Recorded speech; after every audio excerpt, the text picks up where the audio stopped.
All right. Picking up from last week, bouncing back and forth between our two different versions of the plague stories. So last week, we saw the, again, blended stories of the blood. And just reminder, in the blue story, it's Moses telling Aaron to take his staff and do these magic tricks.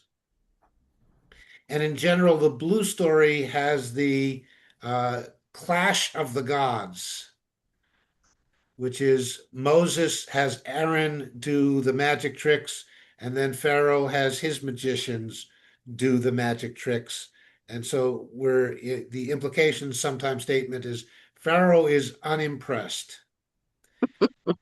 The red story has God telling Moses to go confront Pharaoh and do the magic tricks. And for the most part, Aaron is not mentioned. We'll see today that Aaron's still there as Moses' sidekick. But in the red story, Aaron is the spokesperson, not the representative. So Aaron doesn't have a part unless there's actual speaking of some kind of major event that needs to be done. And so God says to Moses, do these things, and Moses does them, and go and confront Pharaoh and strike the Nile, and the Nile will turn into blood. And in the blue story, Moses says to Aaron, and we'll recall at one point when Aaron was being appointed to Moses as the sidekick, God says to Moses, and now you will be the God to Pharaoh, and Aaron will be your prophet.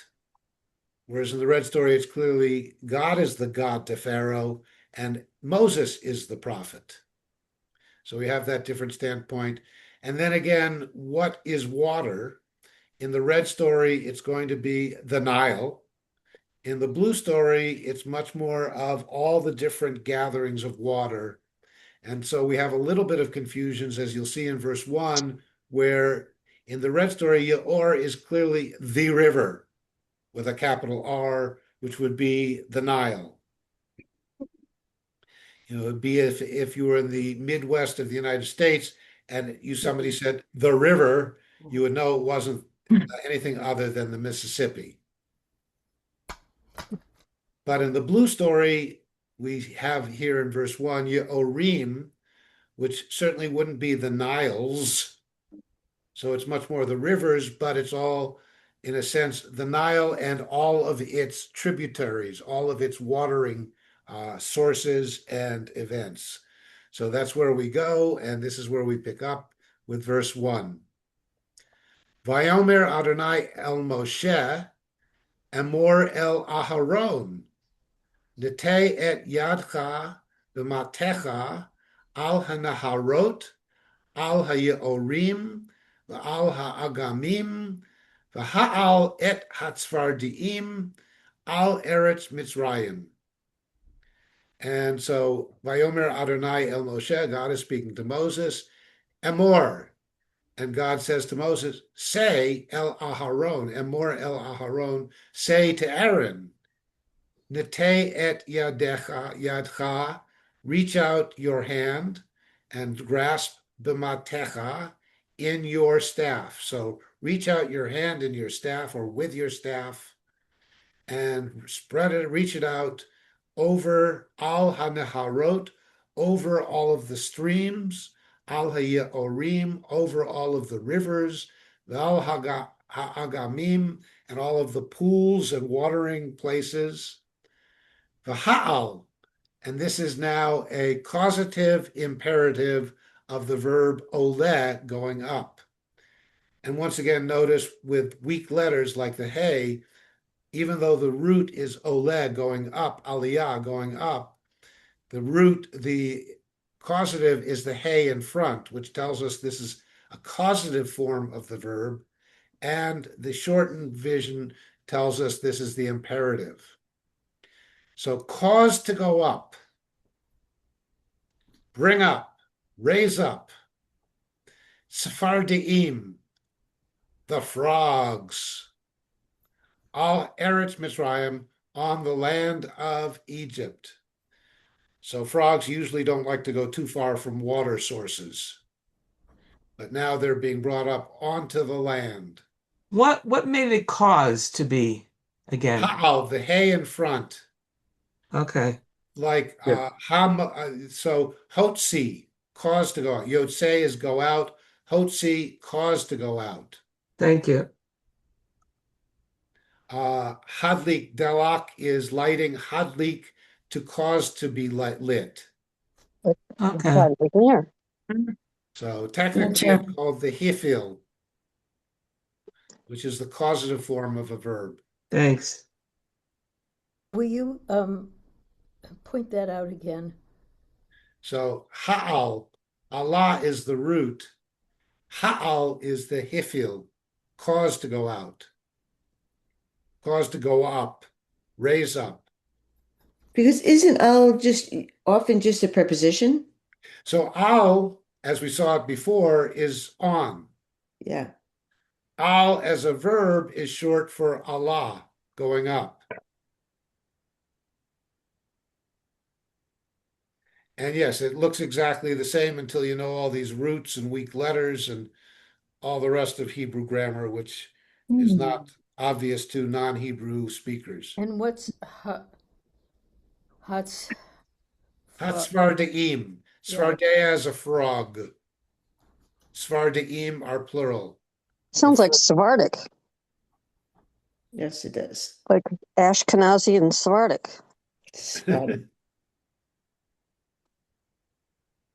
So, or it's Svardea. Again, we don't know, was that really frog that we think of, or was it just amphibians? Are we connecting water animals that don't stray far from water and put them out on the land where they wouldn't last very long without the water? So are we bringing up amphibians? Are we bringing up specifically frogs? From the Passover story, there are specifically frogs because they're the fun things at the table. Yeah. I still have the frogs you gave me. Yeah, me too. Right. And then notice here, nete at the beginning, the end of the first line, stretch out. Yeah. And here, vayet. And again, the nun, the weak letter, disappears. Vayet is the imperative and stretched out. Aaron. Not the imperative, rather. This is a and he did that blended kind of perfect, imperfect stuff that we're dealing with the vav. So Aaron stretched out et yado. He stretched out his hand al meimei Mitzrayim, on the waters of Egypt. So verse 2 altogether. Vayet Aharon et yado al meimei Mitzrayim. Vata'al hatzvardea vatchas et eretz Mitzrayim. So Aaron stretched out his hand, al meimei Mitzrayim, on the waters of Egypt. Vata'al, again, this is now that ole root going up. Vata'al is and went up. Vata'al hasvardea, and the frog went up. And here we have the singular form of the frog. So the frog went up. In such a mass of exodus from the water that it was like one creature coming out, would be the image that may be captured by using the singular, whereas it was tzfardiim before and it will be tzfardiim later.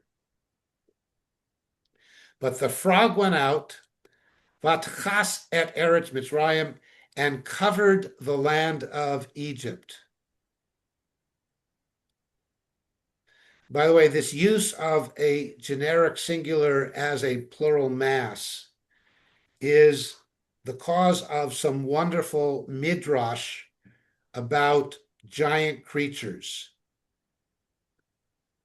So we know about the behemoth from good Japanese science fiction movies, comes from the Hebrew behemoth. cattle.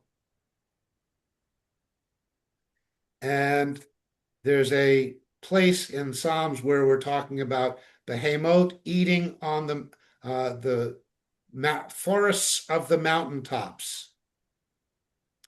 And from this we get the behemoth in rabbinic literature, the giant babe, the big blue ox.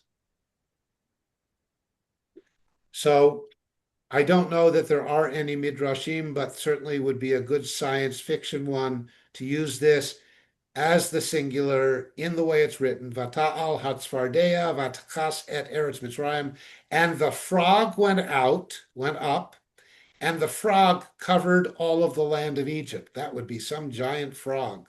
That certainly would. So one could have a midrash on a mammoth frog. Ribbit, ribbit. And then we've got a good Japanese sci-fi with Mothra and Ghidra, and we've got Frogra. Frog. Please return the egg to us. So because Svardea, the frog went out and covered the land. So this is So that's, you're saying that word frog, but it's frogs with a no, P. Svardea is singular, Huh. but I mean it was You frogs. have And I think the carpet of sense of the Hebrew, frogs. the actual sense of the Hebrew may have been the idea that the frogs came out in such a mass it seemed like one giant creature.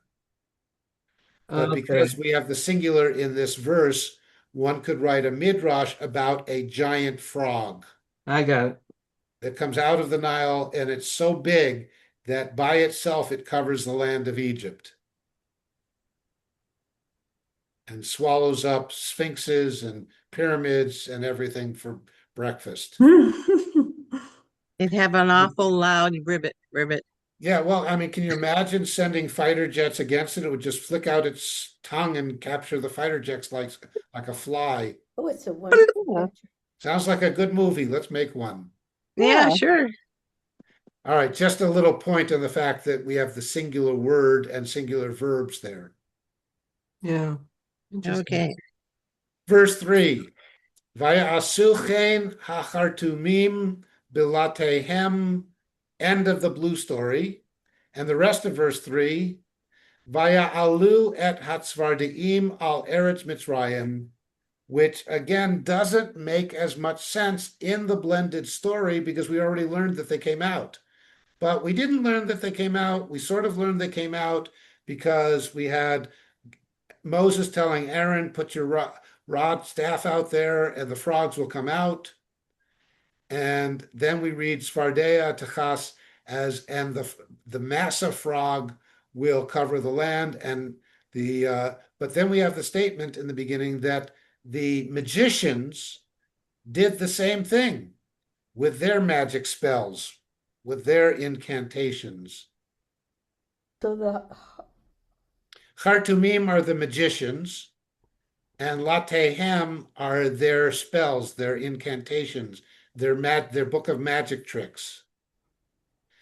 So once again, we have the idea that the Pharaoh is not impressed, implication, because his magicians can do the same thing, just as happened with the blood.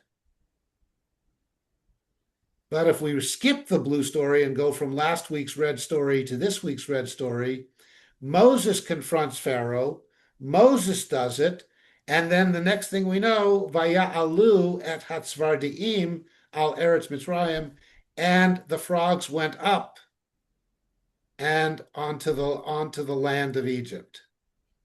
So again, if you didn't know the blue story, if it wasn't there would not be any feeling of disconnect from last week's end of red story to this week's beginning of verse 3.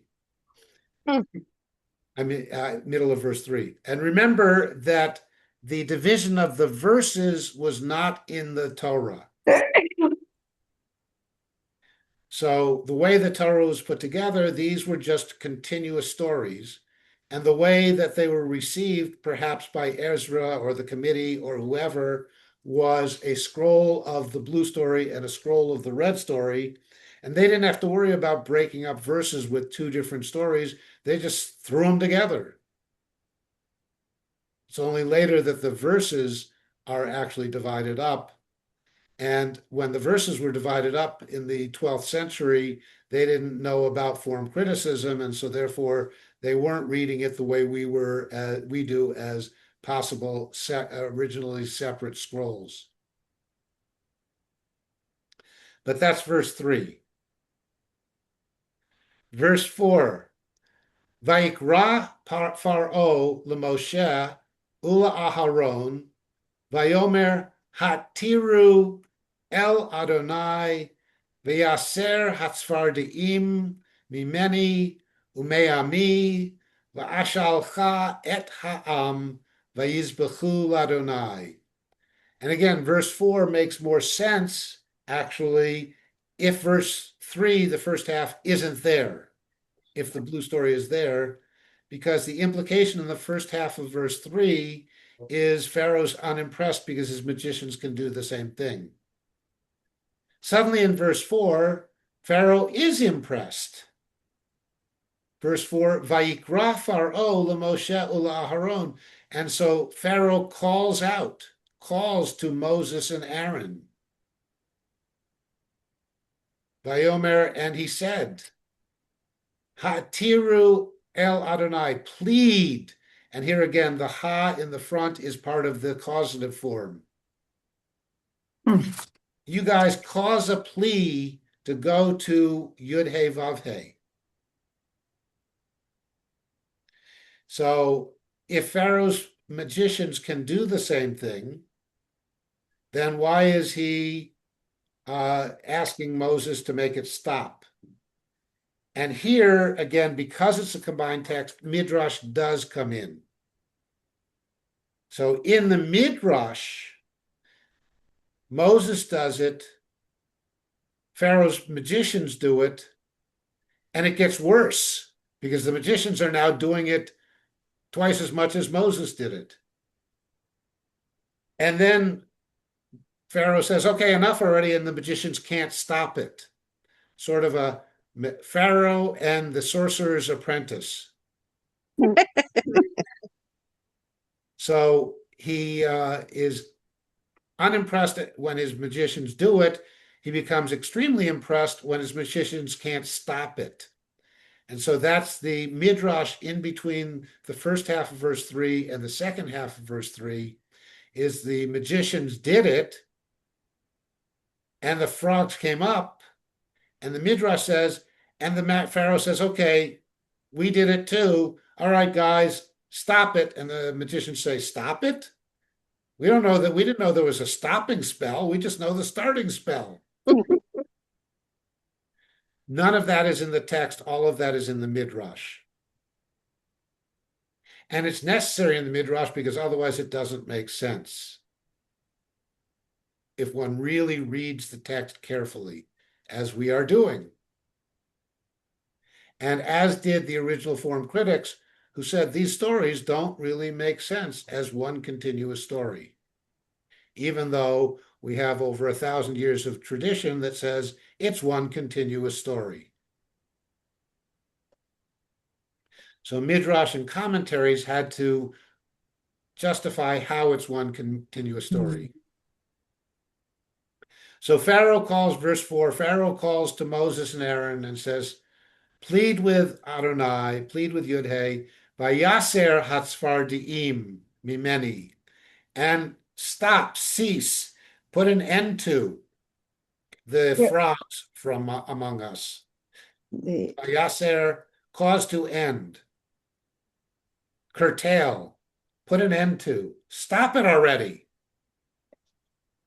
Sfardiim, and now we're back to plural frogs. Mimeni, from me.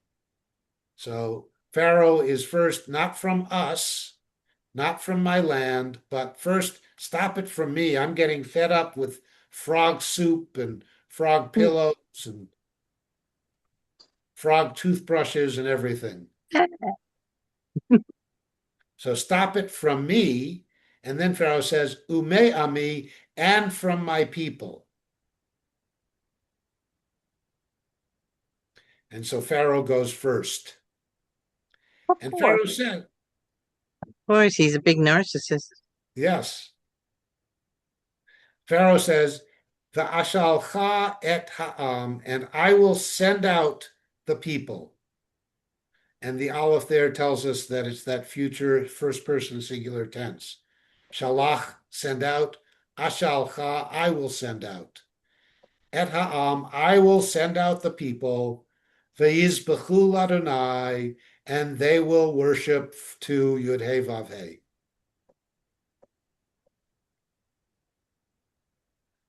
So sounds like we only needed 2 plagues and we're all set. However, it's not going to happen. Yeah. But you have to wait till next week to find out why it doesn't happen. Because God hardened his heart.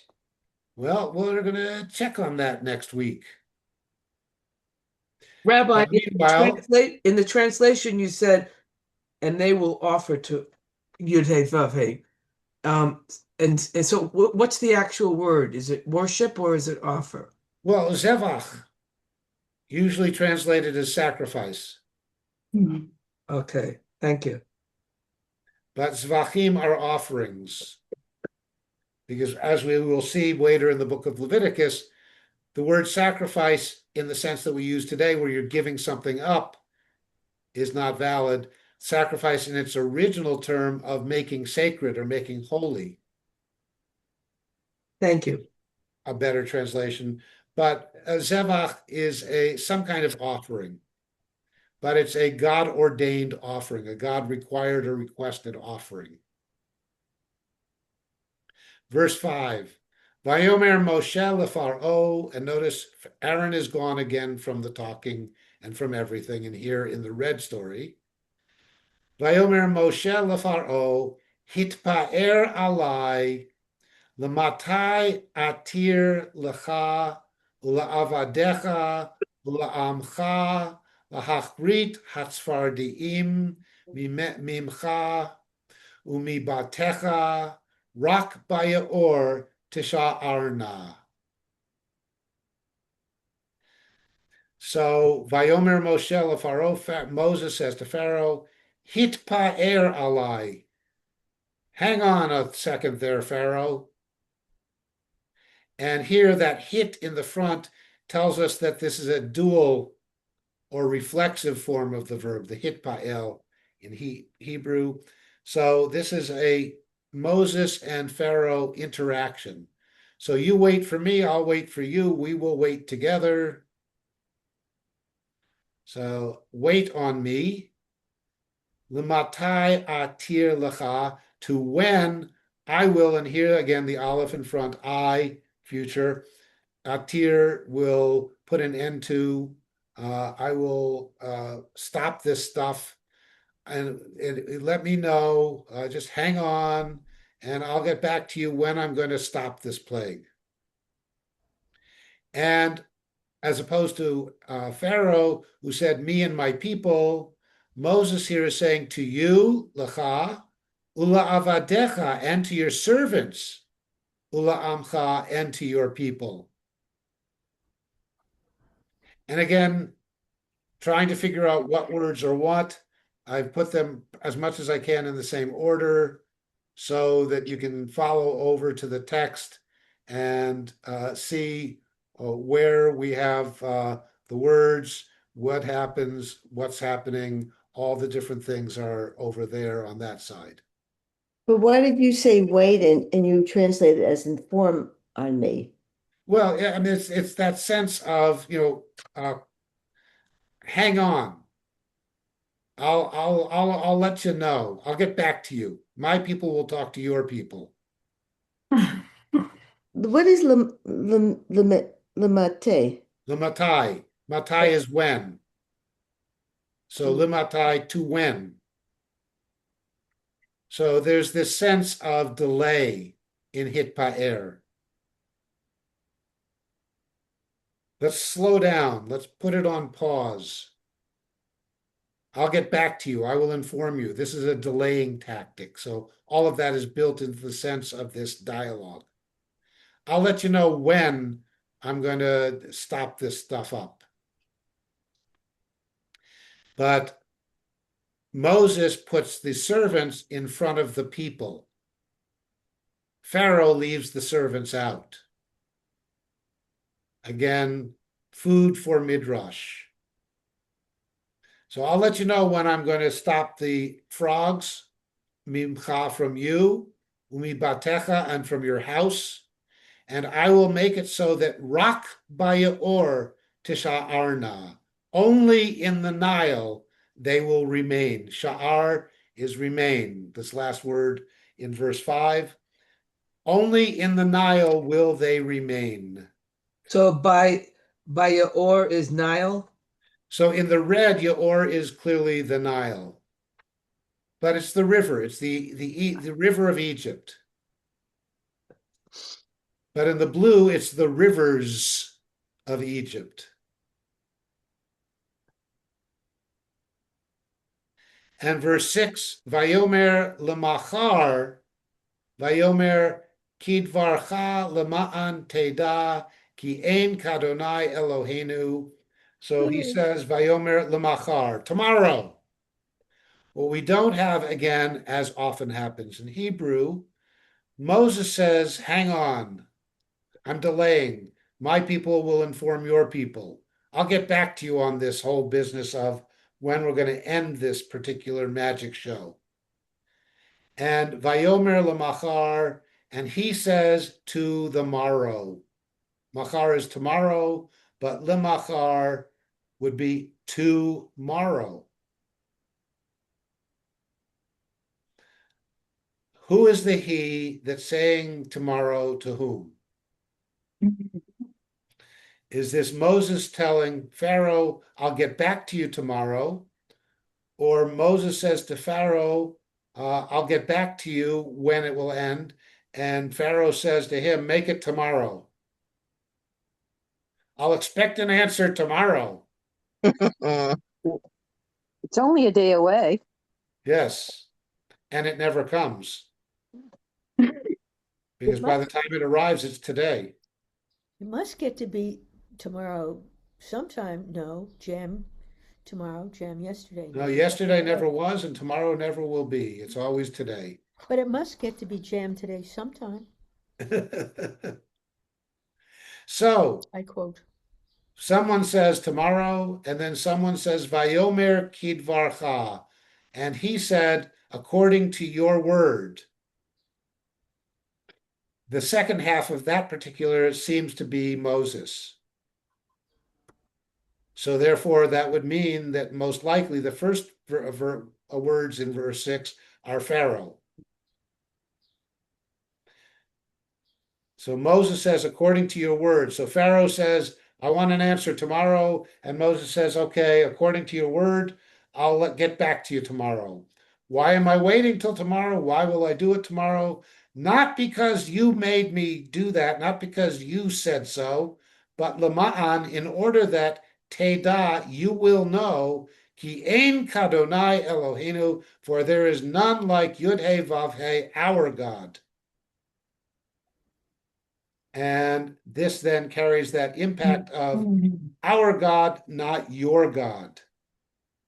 I'm doing tomorrow because our God said so, not because you and your God said so. You know, it's a little confusing at that point because it with the translation it could actually be he's calling his God Yud, why, and his God is Elohim, Moses.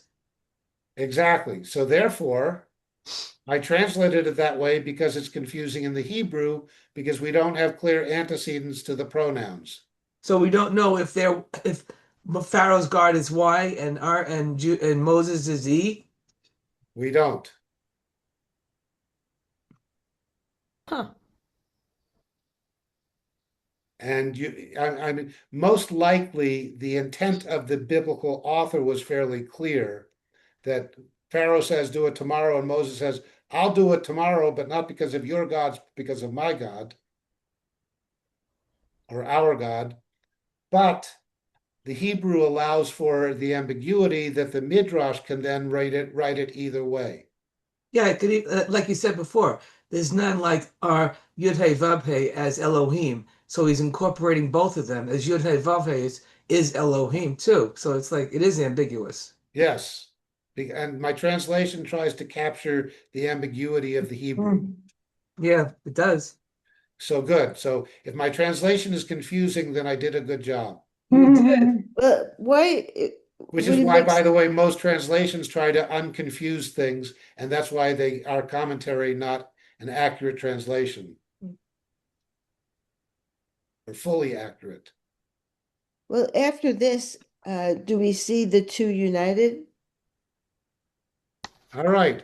Do we So see do we see the let's two after this? And do we see them reunited again?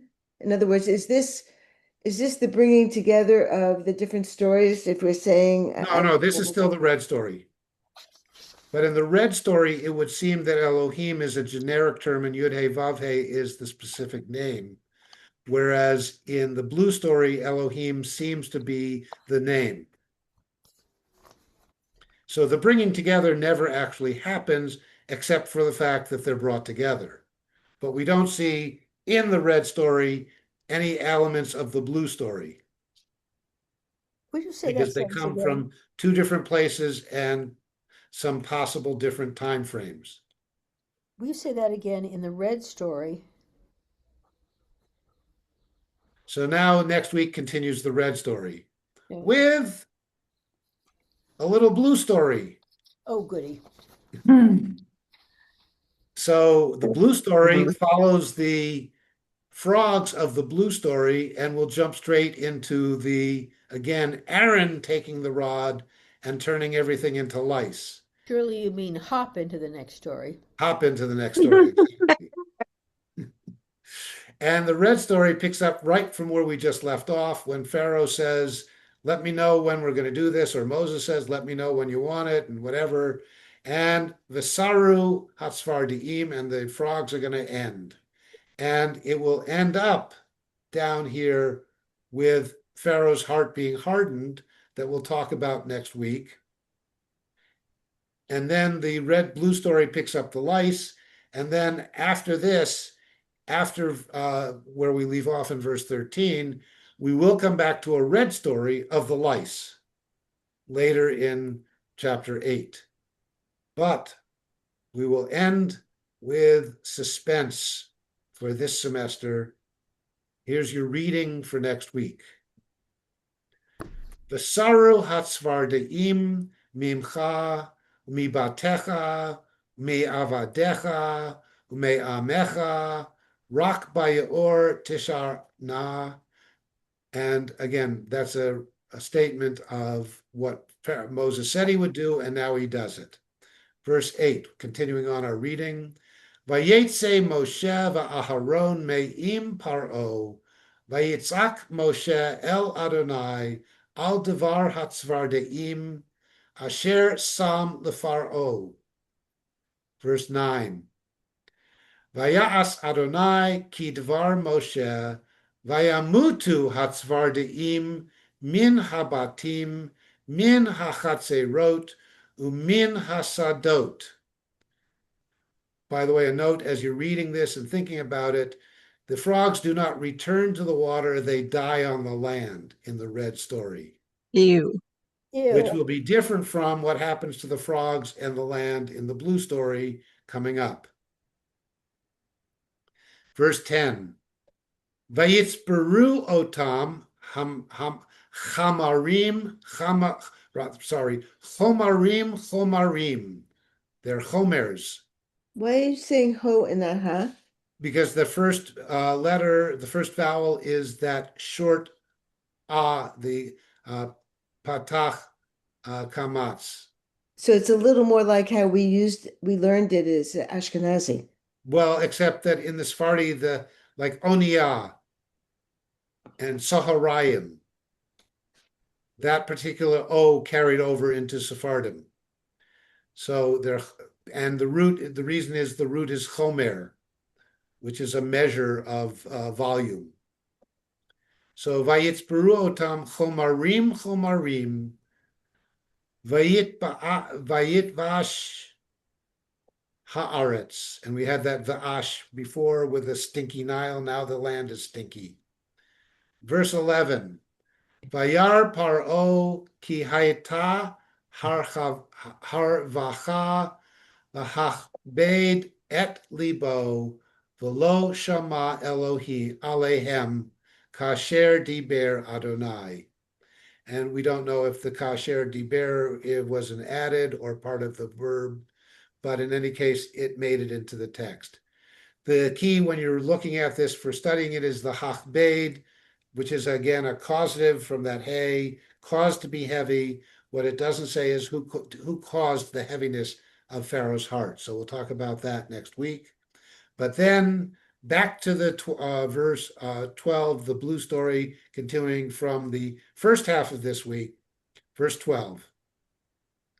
Vayomer Adonai el Moshe, Amor el Aharon, Nete et matcha, Ahach et ha'afar ha'aretz, V'haya lechinim, V'chol eretz Mitzrayim. Verse 13, Vayasuchen, Vayet Aharon et Yado, V'matehu, Vayach et ha'afar ha'aretz, Vatahi hakinim ba'adam uvabehema, kol afar ha'aretz hayak chinim, bechol eretz Mitzrayim. So again, as you're looking at this, think about in the red story, we're preparing for the lice by dead frogs piled up in bushels and pecks on the land. In the blue story, the lice come from the dust of the earth. Either way, they're yucky. Either way, it's not good. Well, thank you. I know you have an appointment to make, so have a good one. Have a very good week, everybody, and we will Yeah. close